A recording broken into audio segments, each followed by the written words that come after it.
Hi, in this video, I'm going to talk about apertures, which is the second element in the exposure triangle. In the last video, I talked about shutter speed, and in the next, I'm going to talk about ISO. But for now, let's concentrate on aperture and let's go from there. Now, so what exactly is aperture?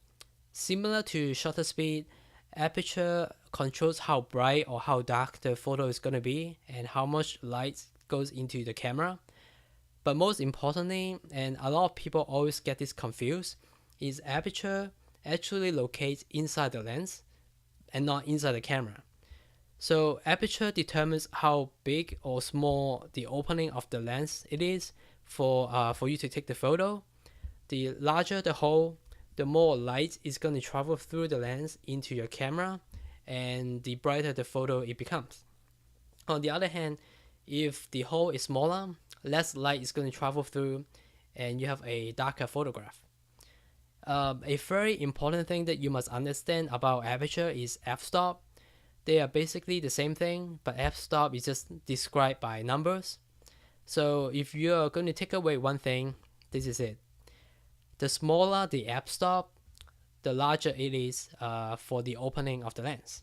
So it will be something like f1.2, f1.4, or even up to f2.8 that is considered to be a small f-stop and larger hole inside the lens. And the brighter the photo is going to become. On the other side, the larger the f-stop, the smaller the opening it is inside the lens. There will be something like f16, f22, which the hole inside the lens get really small, and the darker the picture is going to be. So another example, this is a f1.8 lens. Compare this to f4 lens. This has a lot bigger opening inside the lens.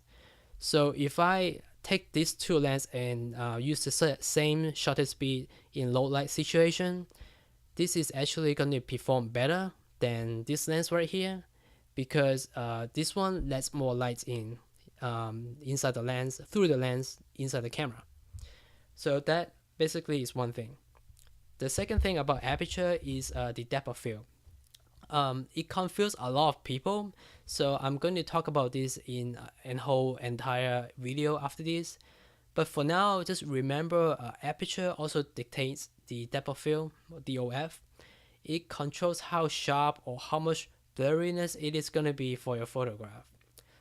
So overall, the smaller the aperture, the more blurriness it is for your photograph, and this is part of depth of field definition.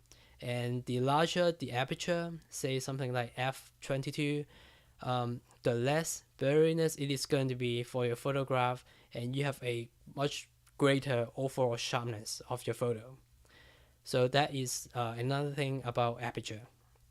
One more thing about aperture is you have to be careful of using a variable aperture lens. This is not the one, but for example, if say this is a variable aperture lens, it will be something like a 28 to 135 millimeter lens. At 28 millimeter, it can be at f 3.5. As you zoom into 135 millimeter, it becomes f 5.6. So that is one thing you have to be careful of your lens. So nothing wrong with those lenses.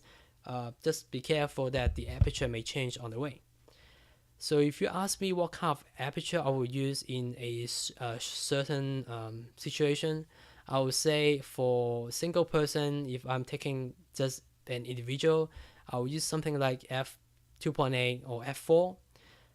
For a group of people, I'll use something like f11, f13, and for landscape photography, definitely something f16 or higher, f22 for example.